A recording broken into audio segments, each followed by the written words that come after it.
Start na tayo kuan guys. Sugba na to ni guys, sugba. Sa Bisaya pa guys, isugba. Ito lang, asin at saka paminta lang ilagay ko guys. Yan. Lagay ko ng asin. Ganito lang. Mas gusto kong ganito lang guys. Walang ibang halo. Ito lang lasa niya. Tapos kaunting paminta, ganito, spread lang natin, padandahan, spread. Yun, paminta. Tapos, ilagay na ito dito sa pan na sobrang init. Yes.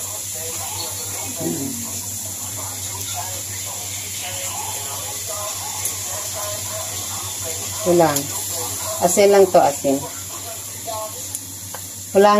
Hindi ako nagamit ng oil nito kasi sugba lang to, sinugba.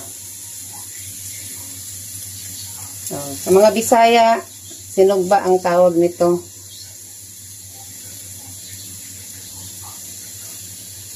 Kaunting paminta, buhos-buhos ng kaunti.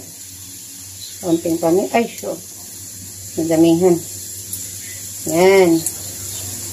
Yan, tingnan nyo guys ha. Yan. Pero apat lang to guys, hindi kulang isa. Frozen pa yung iba na. Bilang nagdagalan natin isda.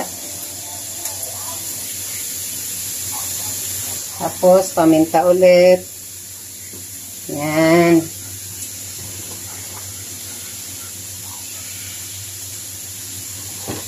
Okay, kasya tong apat sigurado. Yan. Ang kagandahan nito guys, pag itong lutuan ang gamitin na hindi na kailangan ng oil, yung oil mismo sa karne, lalabas siya.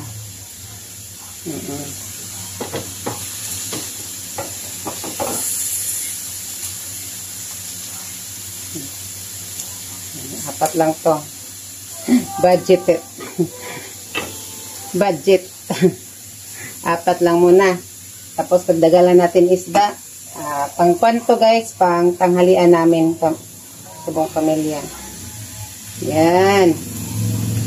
Ang technique nito guys, habang magluluto tayo nito, sa aking pamamaraan, padandahan lang apoy para maluto siya ng maayos.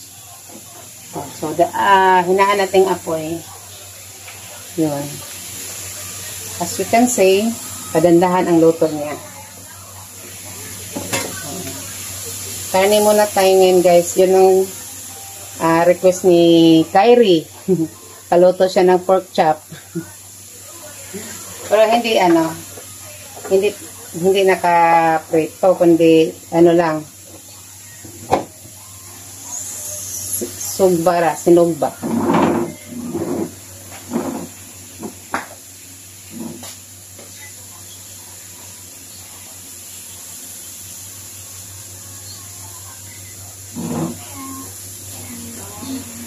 Tapos, kailangan magawa ako ng yung sauce. Kaunting tuyo, tapos kalamansi, sibuyas. Okay na yan. Lagyan kaunting sugar. Yun ang pang sauce niya.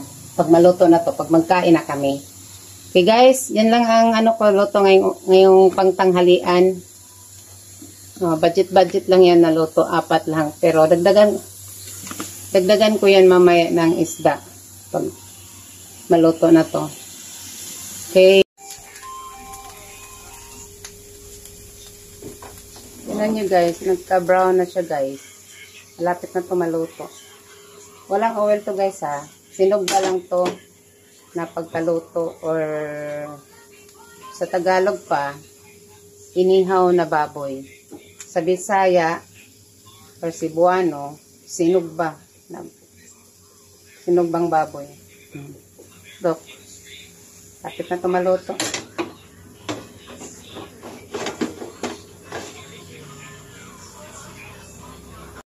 ibenta na lang natin yung lupa natin dyan, tapos doon tayo namuhay.